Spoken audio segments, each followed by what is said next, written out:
Nessa mensagem eu vou fazer diferente, eu só quero te pedir uma coisa. Assista até o final.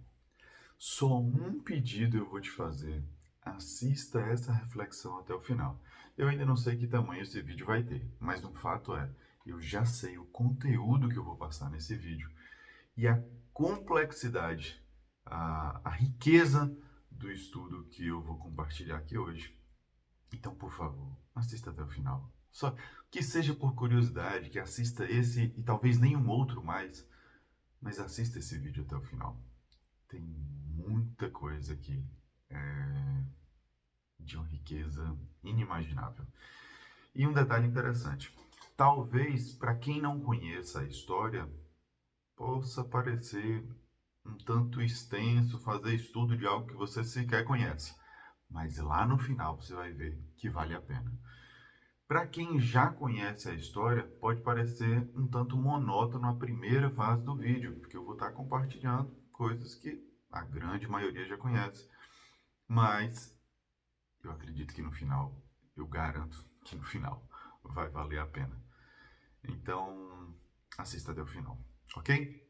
A gente está dando sequência à história de José. E claro que ela pode ser resumida em um único vídeo, mas aí são perdidos tantos elementos, de tanta riqueza, de tanto conteúdo, a história de José do Egito na palavra, né, na Bíblia, que a gente está setorizando e trabalhando alguns tempos dessa história. E hoje a gente vai trabalhar com o capítulo 42, 43 e 44 de Gênesis. Esses capítulos vão falar de uma fome, né, uma escassez que teve em toda a terra, e o Egito tinha reserva de mantimento, então todo mundo ia para o Egito comprar esse mantimento. José havia sido traído na juventude, né, na adolescência, pelos irmãos, foi vendido, escravizado, mas tudo que ele colocava à mão prosperava, até que ele chegou ao ponto de administrar tudo no Egito. Né? Acima dele só existia Faraó, e Faraó confiava a ele esse cargo. E ele geria, inclusive, essa colheita, essa reserva e agora essa venda de mantimento. Então houve fome em toda a terra. E Jacó, Israel, manda os seus filhos até o Egito para que pudesse comprar mantimento para a sobrevivência deles. Nessa série a gente está estudando Trindade, o caráter de Deus também na Bíblia. Logo, a gente identifica que como Deus é Deus Pai, Filho e Espírito Santo, nós, corpo, alma e espírito, a palavra também tem três níveis de interpretação, que é o literal, o pessoal e o espiritual. Né? O nível da carne, o nível da alma e o nível do espírito, o nível profético da palavra. Água no tornozelo, água na cintura e mergulhado na palavra. Então, primeiro eu vou contar um pouco dessa história literal, para a gente entender o contexto. Aí a gente faz a análise da alma e a análise do espírito, que é uma coisa surreal e inimaginável, a quantidade de informação que tem nessa história, nesse trecho da história. Então, os irmãos sobem para o Egito. José tinha 11 irmãos e sobem com José. Jacó tinha 12 filhos, por isso José tinha 11 irmãos. Só que desses 11 irmãos, só um era irmão de pai e de mãe, que era Benjamim, o irmão mais novo, que assim que ele nasceu, Raquel morreu. Todos os outros irmãos, homens, filhos de Jacó, eram meio-irmão, irmão só de pai. Aí o que acontece? Sobe esses 10 irmãos para comprar e o pai já fala, ó, o mais novo vai ficar comigo, eu não vou deixar ir com vocês, porque me sucedeu aquilo com o outro irmão, quando ele perdeu José, e esse daqui não vai, então vocês vão lá e compram o mantimento e voltam. Só que quando ele chega para comprar o mantimento, eles jamais poderiam imaginar que quem estaria ali é José. E, inclusive, ele não reconhece, os irmãos não reconhecem José, mas José reconhece os irmãos. E aí José muda né, a postura ali, faz de conta que não reconheceu, os trata de forma indiferente e até ríspida, e diante dessa rispidez e dureza, fica ainda mais difícil deles reconhecerem José. Já há muitos anos não veem, agora num cargo de confiança, e até falando em outra língua, falava através de intérprete, como se fosse um egípcio ali. Então não há essa identificação por parte deles, mas José começa a questionar. Eu tô achando que vocês são espias. Começa a acusar eles e provocar. Ele, não, de maneira nenhuma, meu senhor, a gente só veio comprar mantimento. E como é que eu vou saber que vocês não são espias? Vocês são espias sim. Não, meu senhor, eu garanto que não, nós todos somos irmãos, somos de uma mesma família, filhos de um mesmo pai. Ao todo somos 12, éramos 12, um já não existe mais e o outro ficou na casa de meu pai, por aí vai.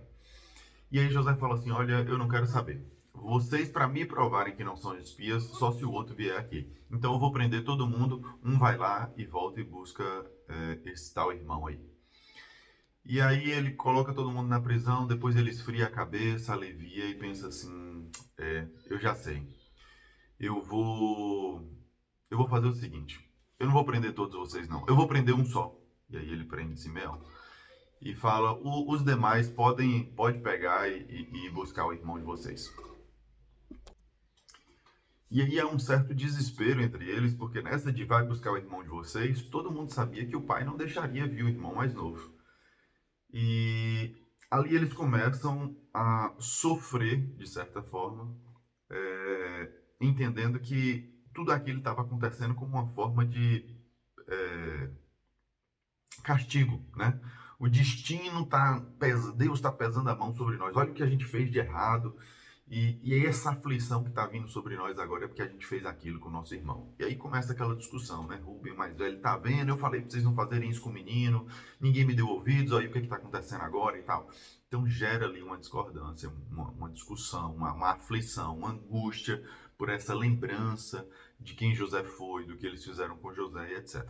O detalhe é que essa discussão acontece numa língua e eles acham que o tal governador que está vendendo ali não falava essa língua, mas era o próprio José e José estava entendendo tudo isso. Então José começou a entender um pouco dos bastidores do que foi a venda dele, do que foi a traição, e isso lhe doeu demais. Pois bem, de qualquer sorte, ele deixa um preso, manda os irmãos, e aí os irmãos voltam para casa, e no caminho eles percebem que o dinheiro está dentro da comida, ou seja, os filhos de Jacó vieram para comprar cereal para sua sobrevivência, pagaram por isso, encheram os animais e voltaram, deixando um irmão preso, porque eles iam buscar o outro para poder provar de que de fato era uma família, que de fato tinha mais um, etc. Na volta, eles percebem que o dinheiro está dentro do saco e eles ficam atemorizados com aquilo, porque o que é isso que Deus está fazendo? Como assim a gente paga para receber uma comida, volta a comida e a gente volta com comida e ainda volta com dinheiro? E quando eles chegam e vão contar essa história para o pai, vão abrir os sacos todos em casa, na verdade não foi um dos sacos, mas todos, ou seja, todo o dinheiro levado para mantimentos voltou dentro do próprio mantimento. Eles voltaram com a comida e com o dinheiro. E todos ficaram atemorizados, inclusive o pai, com essa situação. Como isso é possível? O que está acontecendo aqui? E se isso for uma armadilha? E se isso for uma cilada? E se isso foi um engano e a gente vai ter que pagar por isso? Eles estavam se sentindo ali quase que como ladrões de uma coisa que eles não roubaram, né? Enfim, era um temor com gratidão. Bom, nós somos abençoados, mas será que não vão achar que a gente lesou alguém? Enfim. E o pai fala, olha, de maneira nenhuma eu vou deixar levar esse filho. Não, ele é o meu filho amado, o outro eu já perdi, e agora só tem esse dessa mãe. Então percebe que o pai tratava com uma distinção significativa dos demais irmãos. Ele falava, não vou deixar levar.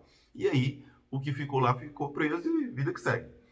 Só que eles usufruíram daquele mantimento, né? Eu posso imaginar que algumas semanas, talvez meses, não sei. Mas aquele mantimento seguramente dava para um bom período. Eles foram fazer uma feira no único lugar que tinha comida na Terra. E não era uma viagem rápida, simples, curta. Então, seguramente uma jornada dessa, eles devem ter feito uma baita feira. E esses cereais devem ter durado um tempo considerável. Só que quando esse mantimento acabou, eles falaram: olha, a gente vai precisar ir comprar mais. O próprio Jacó falou: agora vocês vão lá, voltam e compram de novo. Aí Rubem falou: olha, pai, é o seguinte, nem adianta a gente ir se não for levar nosso irmão. Porque o cara já falou lá que a gente não volta a ver a face dele se a gente não levar nosso irmão. E aí o pai resiste muito àquilo e falou: não, pai, tudo bem, se o senhor não quer que a gente leve nosso irmão, então é só a gente não ir comprar cereal, porque é uma viagem perdida, a gente não vai ter acesso, a gente não vai conseguir comprar e a gente não pode ver ele. A gente só pode retornar lá se o nosso irmão for. E aí Jacó, muito sentido, mas cede isso, deixa que eles levem o irmão mais novo e eles vão para essa viagem. E quando chega lá, José segue a postura de que não estou conhecendo vocês, não sei quem vocês são. Ah, esse daí é o irmão que vocês falaram? Ah, tudo bem. E aí ele sai para chorar, porque ele não consegue manter aquela cena por muito tempo. E aí ele fala, meu Deus, né? Meu irmão amado, filho da minha mãe, a palavra faz isso, né? O filho da minha mãe. Porque todos eram filho do pai, mas só aquele era filho da mãe. Né? Filho da mãe no bom sentido, né? Então, só aquele era é, sangue completo, né? Puro, digamos assim. Esse é filho do meu pai e da minha mãe. Os outros são filho do pai, meio sangue. Não tinham o mesmo apego. Então ele sai, chora a presença daquele irmão e fala, olha, então vocês podem ir. E aí ele libera, ele cria um banquete, né? Cria toda uma situação sem identificar os irmãos. Mas ele cria todo um contexto ali de desfrute, ainda que os irmãos não estejam entendendo nada. Tem um detalhe importante dessa história que eu não posso deixar passar, é o seguinte. Enquanto ele prepara ali o banquete e manda que o banquete seja servido e direciona esses irmãos para o lugar do banquete, ele não fala que está mandando para um banquete. Pega eles aqui e encaminha lá para a casa tal, que seria a casa de festa, né? E aí os irmãos ficam atemorizados com aquela indiferença. Poxa, a gente já trouxe o cara que ele queria, né? O outro irmão agora pode ser solto. Por que ele está mandando a gente para algum lugar? Vai ser por causa daquele dinheiro que veio na nossa bagagem. Olha que coisa. Eles sentiram tanto temor de achar o próprio dinheiro dentro da bagagem, dentro do cereal comprado, que quando eles estão na presença do cara e recebem qualquer ordem, eles já se sentem acusados. Eles sentem, e aqui é um negócio muito bacana, eles sentem, eu posso trabalhar isso no nível literal, eles não estão sentindo arrependimento, eles estão sentindo remorso. Eles têm medo da sentença, mas eles não vão se sentir culpados de uma coisa que não fizeram. O dinheiro estava lá, não foi eles que colocaram. Então, eles tinham medo da sentença, mas não havia arrependimento sobre aquilo que eles fizeram. Pois bem, prossigamos. Aí, quando eles chegam nessa tal casa lá, tem um porteiro, ele já chega desarmando logo. Fala, olha, me perdoe, meu senhor, deixa eu te falar. A gente levou essa comida aqui e tinha dinheiro dentro e eu garanto que não foi a gente não roubou, não sei o que e tal. E aí, de alguma forma, ali é dito para eles, olha, relaxa, quem fez esse bem para vocês foi Deus, foi o Senhor. Então, ninguém tá te acusando por isso, não. Entra aqui. Aí eles fazem festa, um banquete e tal, e dispensa todo mundo. Porém, tem um detalhe interessante. José, de certa forma, arma uma cilada para seus irmãos. Eles trouxeram o dinheiro de volta dos cereais e trouxeram mais dinheiro. Eles trouxeram em dobro o que devia ser pago pela nova comida, exatamente para ter esse favor e para ter essa confissão. Mas José ainda queria prender eles de alguma forma, ter esse vínculo com eles, esse relacionamento com eles de alguma forma, e não queria que eles simplesmente voltassem para casa. Então ele faz o seguinte: ele implanta uma taça no saco de cereal do irmão mais novo, para que o irmão seja pego e acusado de roubo. E aí ele pode sentenciar e prender o irmão mais novo e liberar o resto. Ou seja, aquele irmão que é filho do pai e da mãe, o irmão de origem total, né, o irmão puro sangue, ficaria ali com ele. E talvez ele fosse desfrutar desse irmão, ou se revelar para o irmão. Não sei exatamente o que passava na cabeça dele até esse momento da história. Não é exposto, tá? Então a gente não vai trabalhar nesse momento. O fato é que todo mundo está voltando para casa feliz, com todos os irmãos juntos, com o saco de cereal cheio, e aí no meio do caminho um abre, olha o dinheiro de novo. Olha o desespero, meu Deus. E agora, esse dinheiro aqui, o que está acontecendo? E aí José vai e fala, ó, segue essa turma e pergunte por que eles pagaram o bem com o mal. Porque a coisa que eu fiz para eles foi boa e eles me lesaram, eles estão levando ali a minha taça de adivinhações e tal. E aí há essa vistoria, né? Eles são alcançados pela polícia de José ali, onde é feita uma revista neles, e do mais velho para o mais novo até que se acha a taça. E todo mundo desespera, todo mundo rasga suas vestes, todo mundo fica na loucura, porque fala, como isso é possível? A gente não fez isso, não está certo. Meu Deus, não condene meu irmão agora e tal.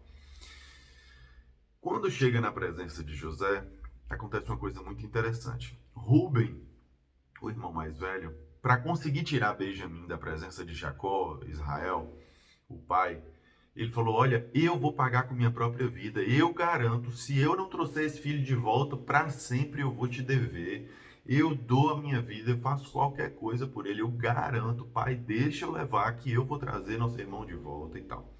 Esse Rubem também foi o que intercedeu lá atrás, o primogênito, que intercedeu para que não matassem José. Joga aqui nesse buraco, nesse poço, porque quando ele falou na cisterna, quando ele falou isso, ele falou já na intenção de resgatar José, mas depois os irmãos venderam.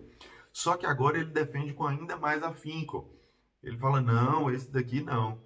E aí ele vai contar toda a história para José. Meu senhor, ainda sem reconhecer José como irmão. Rubem fala, meu senhor, eu só consegui trazer esse irmão, só consegui tirar da presença de meu pai por isso, isso e isso, com essa e essa palavra. Por favor, não aconteça, me deixa como servo, me deixa ficar no lugar. Eu não tenho como voltar desse jeito e tal. Aí a gente vai dar uma pausa para a gente poder explorar um pouco mais desse segundo retorno. Aqui é o nível literal, e o capítulo 43 acaba dessa forma. 43 não, desculpa. O 44, né? Acaba com o versículo 34 dizendo: Como subirei a meu pai, se o mais moço não for comigo? Não me permitas ver o mal que abaterá sobre meu pai.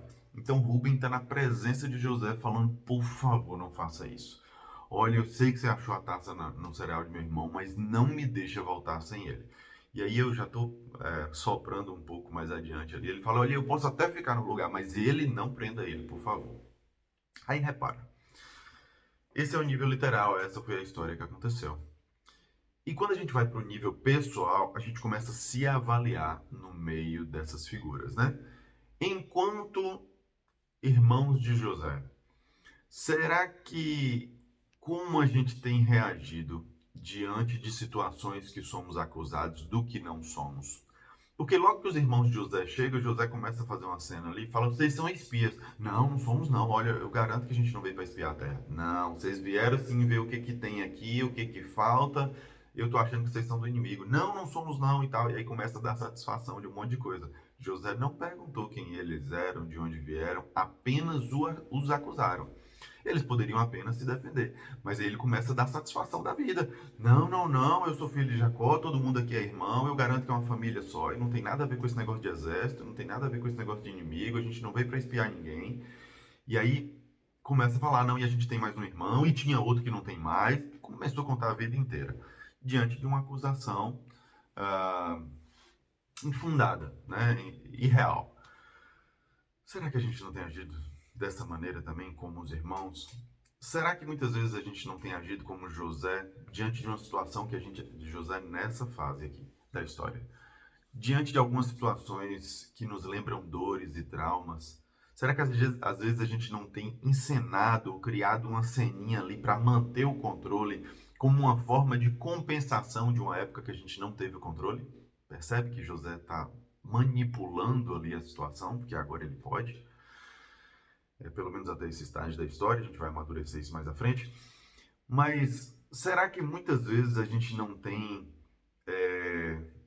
como a gente tem se portado diante de Deus quando a gente vê aquilo que a gente comprou voltar com o dinheiro dentro? Será que a gente tem tido temor e tremor na presença de Deus diante das bênçãos? Será que a gente reconhece o poder e o tamanho de Deus quando a gente é abençoado ou só quando a gente sofre? Às vezes a gente tem medo e pavor quando a gente vê a força de Deus contra nós. Mas será que nosso corpo tem estremecido quando a gente vê a força de Deus em nosso favor? Porque a gente fala, meu Deus, o que foi isso que Deus fez? Percebe? Então, o temor por Deus não é sobre a sentença de dureza e até suposta maldade contra nós, não. O temor e tremor de Deus é por ver quem Ele é, o tamanho que Ele tem e o tamanho do seu poder, ainda que a gente nem compreenda o que está acontecendo. Eles foram favorecidos ao voltar com cereais e dinheiro para casa, não custou nada, mas aquilo deu medo neles. O que é isso que Deus está fazendo? Meu Pai. Pois bem, aí eles voltam para a presença do pai, contam a história que aconteceu e falou, ó pai, mais um irmão já se foi agora, porque um morreu na juventude, agora tem um preso lá, e a gente só vai conseguir soltar o que está lá se a gente levar o mais novo. E o pai nem pensar, já perdi, não vou perder outro não e tal. Será que muitas vezes a gente não tem agido como Jacó ou Israel nessa história, por conta dos nossos traumas, de ter perdido um filho já mais moço, eu acabo idolatrando o outro de tal forma que eu quero colocar ele numa cúpula. Gente, como isso é forte. O nível pessoal aqui, às vezes os pais fazem isso mesmo entre os filhos. Sofreu um dano, um trauma, uma perseguição, uma luta com um filho, no mais novo, costuma mimar. Por isso que em toda família a gente vê um certo humor, uma certa até piada, meme de internet e tal, que brinca muito sobre o caçula ser o mimadinho. Por quê? Porque os pais normalmente sofreram tantos traumas com outros filhos, não necessariamente sobre os filhos, mas sobre o aprender a ser pai, sobre o aprender a ser mãe. É um contexto tão delicado que acaba gerando essas faltas dos pais para com os filhos, que quando vai chegando nos filhos mais moços, eles vão aliviando numa forma de compensação. Será que a gente não tem agido assim também, como Jacó, José? Olha, eu sofri esse trauma com meu filho, esse daqui nem pensar. Começa a colocar ele numa cúpula ali, idolatrar aquilo. Não, meu filho, sem meu filho eu não vivo. Já basta o que eu perdi. Percebe? Então, no nível pessoal, é interessante que a gente faça essas inferências e essas leituras sobre nós mesmos. Mas no nível espiritual dessa história, meu pai.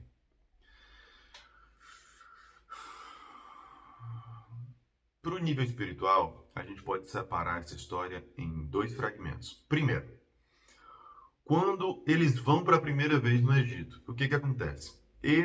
O povo hebreu, povo de Deus, nação eleita, escolhida, Israel, filhos de Jacó, Israel. Então, o povo de Deus está indo em direção ao Egito pela necessidade de mantimento. Repara nisso. Quando o povo de Deus vai a determinado lugar por uma necessidade de mantimento, aquele que rege esse lugar é Faraó, o que a gente já trouxe aqui em outros vídeos como uma figura satânica. Não é que Faraó fosse Satanás, não é que Faraó fosse o diabo, mas espiritualmente, nessa história e nesse contexto, essa figura é como se apontasse num nível mais profundo de interpretação para a figura de Satanás. Então, quem é o dono dessa terra? Quem é que rege as riquezas desse mundo? Satanás. Isso está confiado ao príncipe das trevas, o deus Mamon, o deus do dinheiro, a provisão, essa coisa toda. Então, na necessidade e na falta, você tem que ir para o único lugar que tem cereal. Nós habitamos na Terra. Nós habitamos numa terra que quem rege ou tem liberdade sobre esse plano aqui é Satanás. E às vezes a gente precisa ir para poder ter acesso a isso. Porém, há um que intercede e intermedia, que é José. Esse que intermedia faz o papel de Cristo. Olha, eu sei que vocês vieram e que, inevitavelmente, por estar no mundo físico, carnal, vocês precisam alimentar a carne com alimento e vocês precisam de dinheiro para poder pagar por esse alimento. Contudo, eu que os amo, eu que estou acima de tudo isso daqui, vou restituir aquilo que vocês pagarem. Percebe o que Cristo faz? Já que vocês estão num contexto que inevitavelmente vocês vão ter que comer o pão que o diabo vende, olha isso. Já que vocês vão ter que comer o pão que o diabo vende, eu vou devolver, restituir para vocês o preço pago.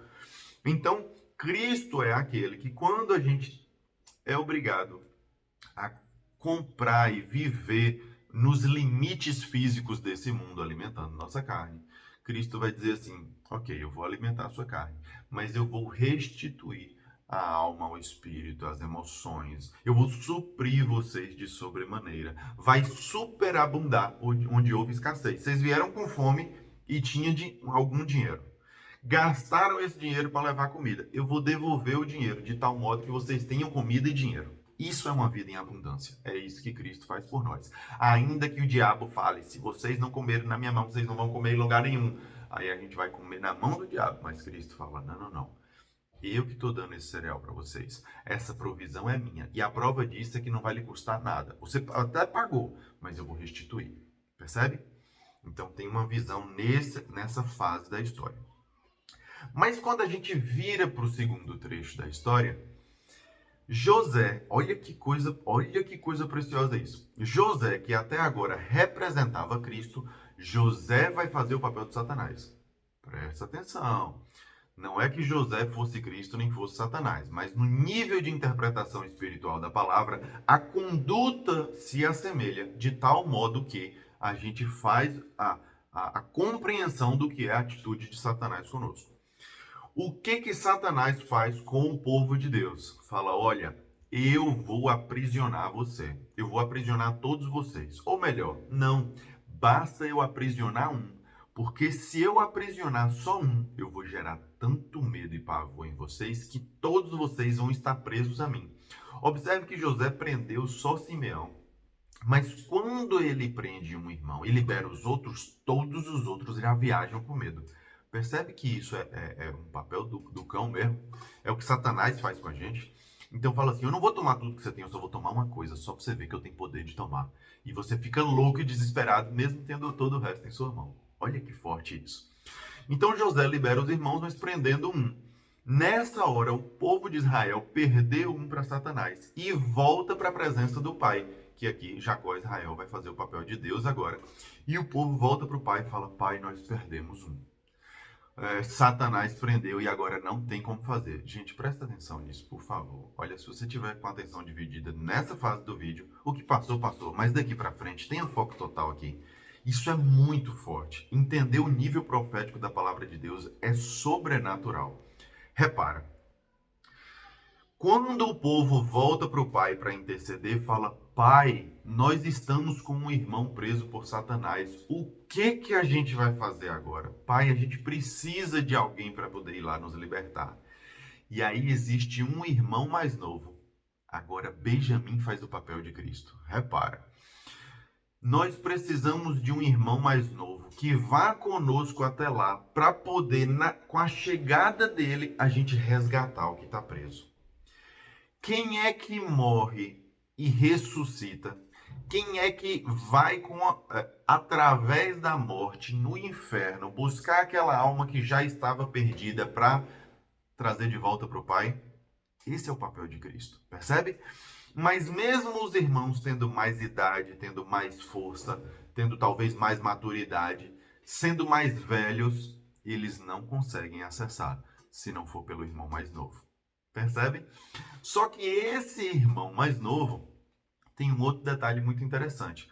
Todos ali são meio-irmãos, mas só aquele que é irmão total é que vai conseguir liberar aquele, o que ficou preso. Vamos lá. Os 10 homens, ou melhor, os 9 agora, né? Os 9 que voltaram para o pai.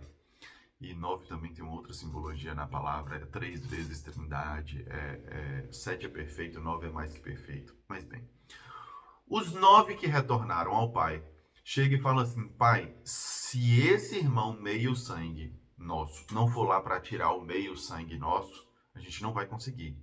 Se esse aqui, que é seu filho amado, não for lá para resgatar o outro filho amado, é claro que eles não sabem disso ainda, mas eu já estou falando isso para vocês, né? Eles vão ter acesso a José. Eles estão indo na intenção de resgatar outro meio sangue e eles vão acabar encontrando o sangue total que é José. Mas para a gente não fazer muita confusão, fala assim, pai, se esse que é seu filho mais amado de todos, se esse que é o filho da mulher que o senhor amava, não for lá, a gente não consegue resgatar. Mas aí a gente volta para a história de Jacó e Israel e lembra que ele teve casamento com duas. Ele sonhava casar com Raquel e acabou casando por obrigação com Lia e logo em seguida recebeu Raquel. Ele tinha as duas esposas, mas a que ele amava muito era Raquel. Lia deu muitos filhos e Raquel só deu 2, que foi José e Benjamim. Para Jacó, nesse momento, José estava morto. Então, o único filho que ele tinha da mulher amada vivo era Benjamim. Quando a gente volta na analogia que a gente fez algumas mensagens atrás, onde Deus Pai, a Trindade, Deus Pai, Filho e Espírito, Deus Pai representa paternidade e uma das características desse ser triuno é justiça, firmeza, disciplina, força, tal qual um pai. O filho representa o Cristo, que representa um filho numa família. É aquele que obedece, é aquele que é direcionado, é aquele que se porta bem e é aquele que conosco age como se fosse um irmão. E o Espírito Santo, independente de sexo, não estou entrando em sexualidade aqui, mas eu estou falando características do caráter, da conduta, da personalidade do Espírito Santo se assemelha à mãe. Então, aquele que é filho de Deus e filho do Espírito, o pai e a mãe, o filho. Então, aquele que é filho de Jacó, filho de Israel, filho de Raquel, o casamento amado, é Benjamim. O resto também é filho, mas é filho só de Deus. São os meio-sangue, ok? Então perceba que aqui claramente Benjamim faz menção a Cristo. José, ou Deus faz, Jacó, ou Israel, faz menção a Deus, e José está fazendo o papel de Satanás. E esses 9 irmãos que sobem 10, ou 10 com que está lá preso, Simeão, fazem o papel da igreja, do povo de Deus, enfim, o povo que está para ser liberto, alcançado, o povo que está perdido. O povo que Satanás está querendo peneirar. Enfim, eles conseguem convencer o pai a liberar o filho. Ou seja, o povo de Deus, pela necessidade, faz com que Deus libere Cristo. Olha que forte isso. Ao Deus liberar Cristo, Cristo vai com seus meio-irmãos ao encontro daquele que está preso por Satanás. O que Cristo faz? Olha, eu estou me apresentando a você, Satanás. Não era você que queria me ver? Pois bem, eu estou aqui. Agora liberte. E Satanás liberta. Só que quando Satanás faz isso, gente, presta atenção nisso em nome de Jesus. Quando Satanás libera o outro irmão, ele agora vai querer botar uma culpa em Jesus que Jesus não tem, o preço do pecado. O que acontece com o saco de cereal de Benjamim? É colocado uma taça ali. Ou seja, Benjamim foi acusado de roubo sem nunca ter roubado. Gente do céu, vocês entendem o que está acontecendo aqui?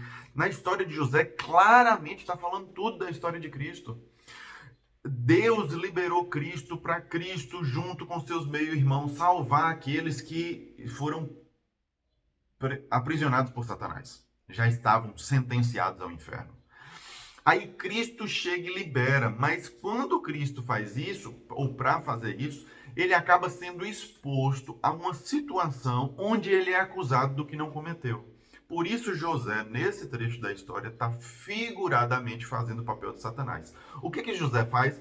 José imputa culpa sobre Benjamim, cria uma cena para que ele pareça um ladrão sem nunca ter roubado nada. Só que quando Cristo, Benjamim, volta para a sentença, volta para a presença de José, encara Satanás, aí agora é os irmãos que começam a interceder. Perceba isso. Rubem fala assim, meu Senhor, não me deixa, olha, não deixa acontecer uma desgraça dessa. Não tem como eu voltar para Jacó, meu pai. Rubem falando para José, sem saber que era José. Ó Senhor, governador do Egito, eu não posso voltar para a presença de meu pai se eu não estiver com ele. Eu não posso fazer isso. E mais à frente ele pode até dizer, olha, se quiser me prenda, mas não faça isso. O que Deus espera que nós façamos? Primeiro, que nós reconheçamos a Cristo. Que nós sejamos humildes para receber o que Cristo nos entregou. Ele entregou a si mesmo por nós. E foi acusado de culpa que não teve em nosso favor. Porém, uma vez libertos por Cristo, repara na força disso. Uma vez libertos por Cristo, a minha atitude deve ser de dar a minha vida por Cristo. Se eu entendo o que Cristo fez por mim, a minha vida será dada em favor da dele. Cristo deu a vida por mim. Eu entendo esse sacrifício, eu sou grato e sou livre pelo sacrifício que Cristo fez por mim. Então, eu agora sou quem digo, eu entrego a minha vida por ele. Ele entregou a dele por mim, eu entrego a minha por ele. Rubem vai dizer para José, se for necessário, me prenda, mas ele não. Não acusa ele não. Olha, eu mereço ser preso porque eu sou um pecador, mas ele não. Ele é justo, ele é honesto, ele é íntegro. Ele está sendo acusado do que ele não cometeu. Eu mereço prisão. E aí eu não vou adiantar mais porque tem outros trechos da história para a gente explorar. Mas aqui já é o suficiente para a gente entender.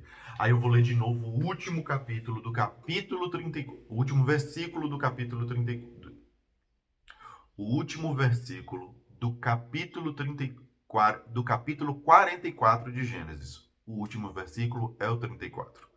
Capítulo 44, capítulo 44, versículo 34.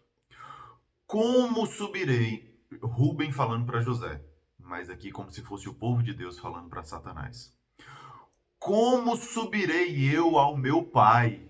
Como eu vou subir para Deus? Como subirei eu ao meu pai, se o mais moço não for comigo? Como é que eu vou me apresentar na presença de Deus se eu não chegar lá junto com Cristo? Não me permitas ver o mal que se abaterá sobre o meu pai. Deus vai se entristecer se eu morro e chego na presença dele sem Cristo. Cristo deu a vida por nós, que a gente possa dar nossa vida por Cristo. Que a gente entenda que nós temos pecados, nós temos delitos, nós temos faltas. Mas muito mais, ou melhor, muitos pecados nós carregamos, muitas faltas nós temos, mas muito maior foi o amor de Cristo por nós, porque ele, sendo puro, entregou a si mesmo e assumiu culpas que não carregava, de tal modo que ele não só pagou as minhas dívidas, mas ele superabundou a minha vida. Ele não só me deu o pão que eu estava com fome para comer, como devolveu o dinheiro que eu paguei pelo pão. Entende? Não é só o preço do meu pecado que ele pagou. Além de quitar minha dívida, ele me superabundou. A palavra de Deus diz que onde abundou o pecado, superabundou a graça. Onde havia escassez, agora não só tem comida, como tem comida e tem dinheiro.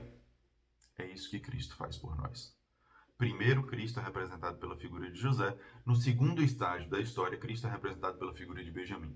Por isso que esse nível espiritual ele é mais louco, porque às vezes um único personagem pode representar vários. Mas você entende o nível profético da palavra? Você entende o quanto a palavra de Deus aponta para a vinda de Cristo? Isso aqui está, meu Deus, quantos mil anos antes do nascimento de Cristo isso acontece? Ok? De Adão para José, a gente está falando de 14 gerações até o nascimento de Cristo. Eu não lembro exatamente qual é a de Jacó, mas é uma das primeiras ainda. Então, assim, tá uma boa distância da vinda de Cristo ainda. E tudo isso já está dizendo, olha, ele vai vir desse jeito. E quando ele vier, vai acontecer dessa forma. E todas essas histórias, eu creio plenamente que elas aconteceram literalmente, como está escrito, com esse nome, com essa pessoa, teve lá e foi isso que foi vivido e etc, etc.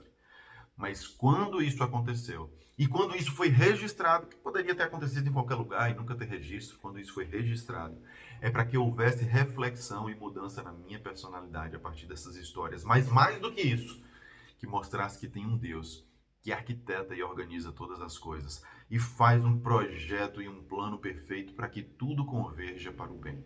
Converja, para que tudo venha convergir para o bem. Percebe? Então, medite sobre essa palavra. A gente vai. Tem elementos aqui que eu queria explorar mais, mas é interessante se for casado com outro capítulo, a questão de arrependimento e remorso, as diferenças disso e o que Deus espera de nós a partir do nosso entendimento de responsabilidade e culpa de fato.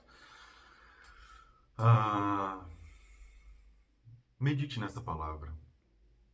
Crie o hábito de ler a Bíblia. Ore antes de ler a Bíblia. Deus, abre meus olhos, meu entendimento, me revela coisas sobre a tua palavra.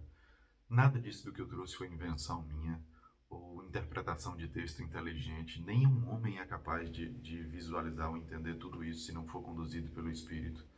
Então, tenho toda a humildade do mundo e clareza para dizer: isso não é mérito meu.